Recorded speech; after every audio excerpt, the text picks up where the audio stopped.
are chatting this morning with Gary Griffith, political leader of the National Transformation Alliance. This morning, viewers, our focus is on the local government elections poll, as well as no foreign observers for the local government elections. Gary Griffith, good morning. Hi, good morning. Good morning to you. Good morning to you. Good morning to you. Good Great to to have you see on the you. program with us this morning. Are you hearing us clearly? Pardon? Oh, you're hearing me clearly? I am hearing you, yes. Good morning. Okay, let's jump right into things. The results of another poll done yesterday by Inshan Ishmael and Breaking Barriers. The results are NTA 35%, UNC 30%, PEP 25%, PNM 5%, and none 5%. We want to get your thoughts on what's happening here. Of course, persons want to know how valid is the poll? Well, you have to take a poll for what it is worth. I mean, if you look at the poll by Inshan Ishmael, his viewership would be primarily persons who are anti-PNM. So for anyone to perceive that PNM would only get 5%, I mean, that is laughable. It is not going to happen. I'm a realist, and that is why I've been arguably successful in the police service and as a politician. So let us not fool ourselves into believing that PNM only has 5% national support. That is because the vast majority of people who watch Inshan Ishmael's show are persons who are not supportive of the PNM. If you do a poll on, say, I-95.5 between 4 p.m. and 6 p.m. with Darian Marcel, where every single comment that they make is in support of the PNM, so you'll get the persons watching that being primarily PNM supporters. You'll get probably 95% saying that they're voting for PNM. So I'm a realist. And again, this is also a call-in poll. So a call-in poll is something totally different to when you have independent polls done and you're calling persons and it is random. So the margin of error is usually about 4% if you call about 500 people in a population with voting of about 700,000. So I am taking it for what it is worth. It is not in any way to perceive that the PNM are going to be annihilated. Jump by jump through, I think the vast majority of the country will accept that this has been the worst government the country has ever seen. It is not going to take away the fact that 200,000 people are still going to vote for the PNM come general election. And that is a fact. We have to accept that.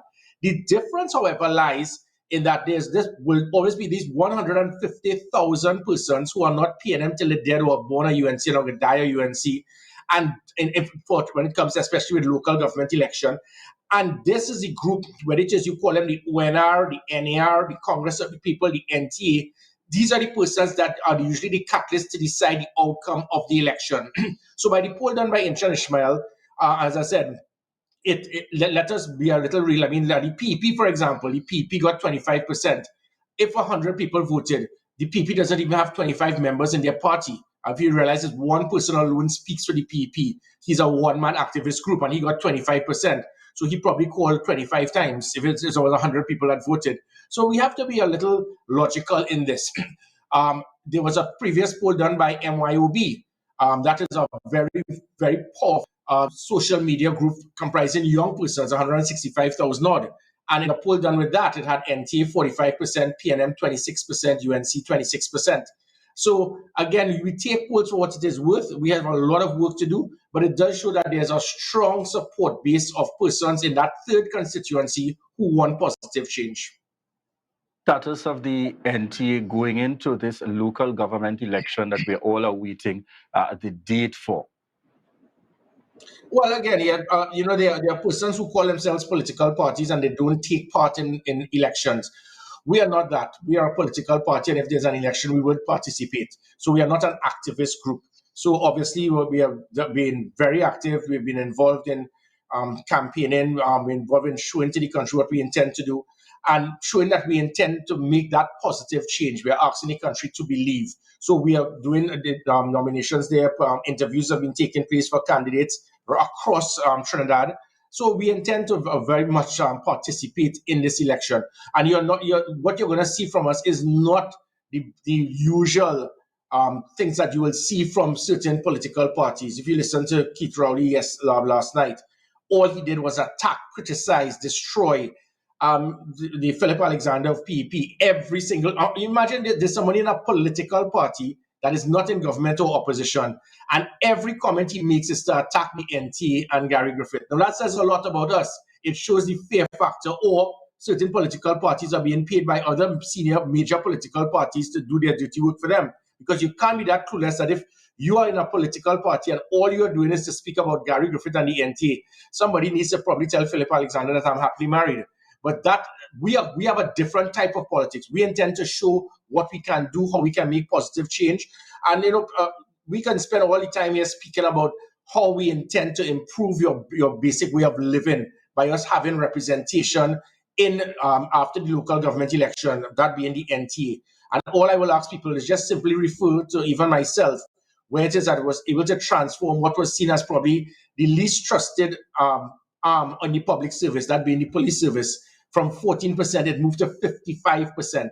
And the same way that I was able to get a proper team to transform the police service, we intend to transform the type of productivity that you will see in local government. All right. Viewers, at this point, we're prepared to head on out to a break. But stay tuned. We will be coming back with Gary Griffith as we speak about the upcoming local government elections. We're still chatting this morning with Gary Griffith. He's on the live with us this morning. He is the political leader of the National Transformation Alliance, and this morning our focus is on the local government elections. Mr. Griffith, let's talk a little bit here about the Kamla Prasad-Bissessar, a UNC political leader and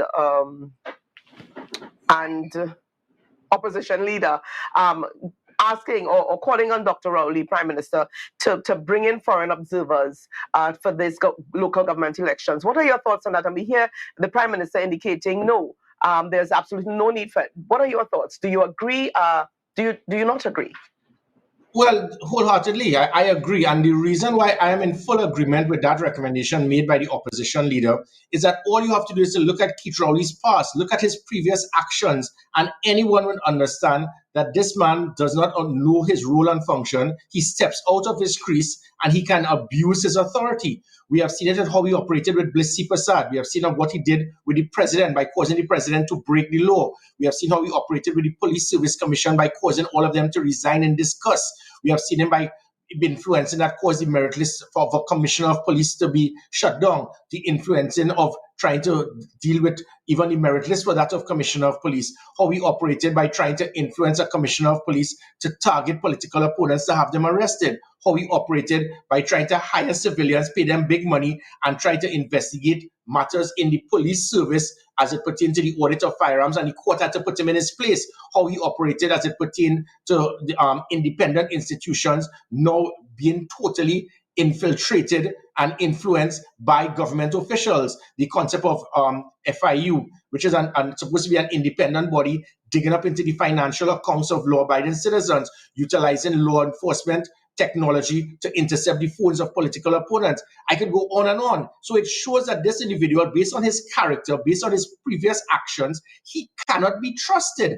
And the comment that he would make, the audacity to try to question the intelligence of Trinidad and Tobago citizens to say that, well, we have our EBC people that go abroad. And then you have all this handful of supporters clapping like, those seals that in Orlando and SeaWorld approving this. Because our EBC goes across there, it is because those countries need to ensure that there's some degree of transparency and independent body to monitor what happens there. But in the same manner, when you were opposition leader, Keith Rowley, in 2015, you demanded that they have independent bodies come here to observe our election, and it was done. So, and again, for the persons who may be paying them till they die, say, well, no, you could do this for general election and not local government. Is there some type of a policy or a law that mandates that it must only be done for general election? And the reason why I say that this particularly must be done is we have a prime minister and a government that is now being forced to call an election against their will. They did not want this to happen. So obviously there's some reason why they did not want this election to take place. The court in the Privy Council has demanded and directed that they have this election. So it means that they are doing this election under duress. They're not pleased with having this election. They did not want this election at this time. So this sets an immediate red flag to justify the need for an independent body outside of Trinidad and Tobago to monitor and to ensure. And by this man actually stating that he does not want to have it, it again shows arrogance, it shows dictatorship, it shows hatred, it shows an individual he must feel that he will have his way, and he doesn't even care about what the law-abiding citizens will think. For his comment to come along that line, you will think that if it is people are seeing you as a dictator, and this is known in a country now as democratic dictatorship, you will think that you would want to have this to take away that perception. What he has now done is solidify the perception by the general public that this man is nothing more than a dictator, and he wants to run this country over divine rule, that he must make decisions and nobody can question his actions or even monitor it. Question, Gary Griffith. The circumstance where he has indicated the Prime Minister clearly no, there will be no foreign observers. What do you feel is the general atmosphere going in? Because as a country, we face and we complain about these challenges. We've spoken about crime and we know the issues being faced. But you get to an election and we seem to return to that very similar state that we know, giving dominance to the two major political parties. What do you anticipate is going to be different coming in this local government election?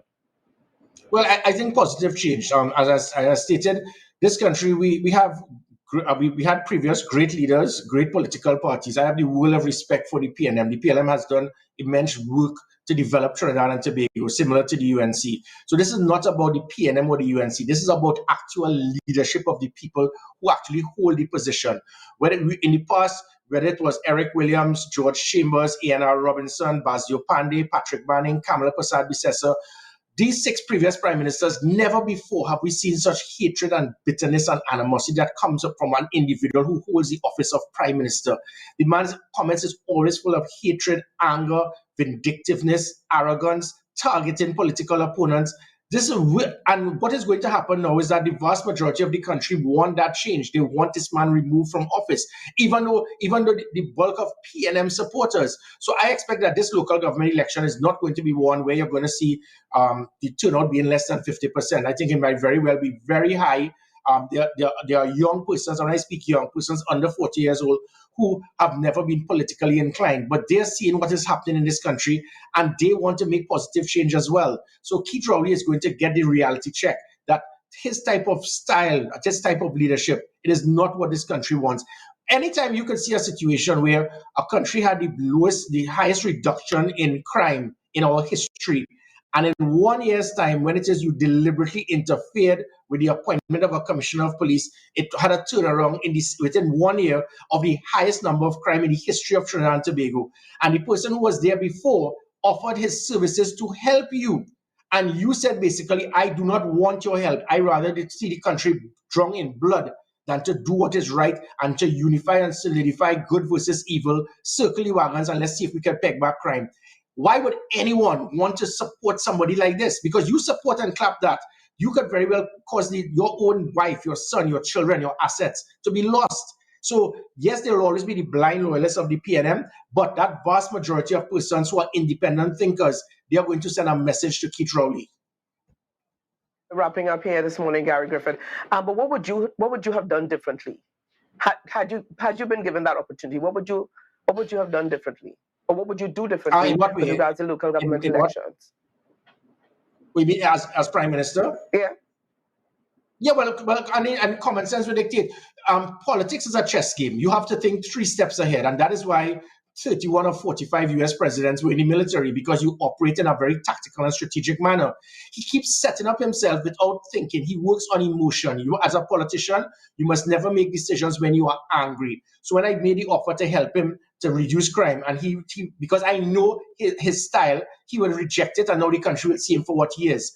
Had I been Prime Minister in the same manner, if it is that I know that the opposition leader is testing me and is challenging me and is questioning my competence or ethics, I would gladly welcome that body to show to the opposition leader and to show to the country that I am not a dictator. I have nothing to hide. I am here to allow it, let the process take place, and I am going to win. He has not done that. He has done just the opposite. So it shows, apart from him not wanting the election in the first place that caused the Privy Council to force him to have one, he also is reluctant to have an independent body monitor. It seems that he does not yeah, had I been prime minister, to dictate, I would welcome it and be able to now win over to show to the country I am not a dictator, and I know that what is taking place is transparent. By him doing opposite, it obviously is going to raise a red flag and will actually confirm to what this country believes that this man is a dictator. All right. Thank you very much there, Gary Griffith.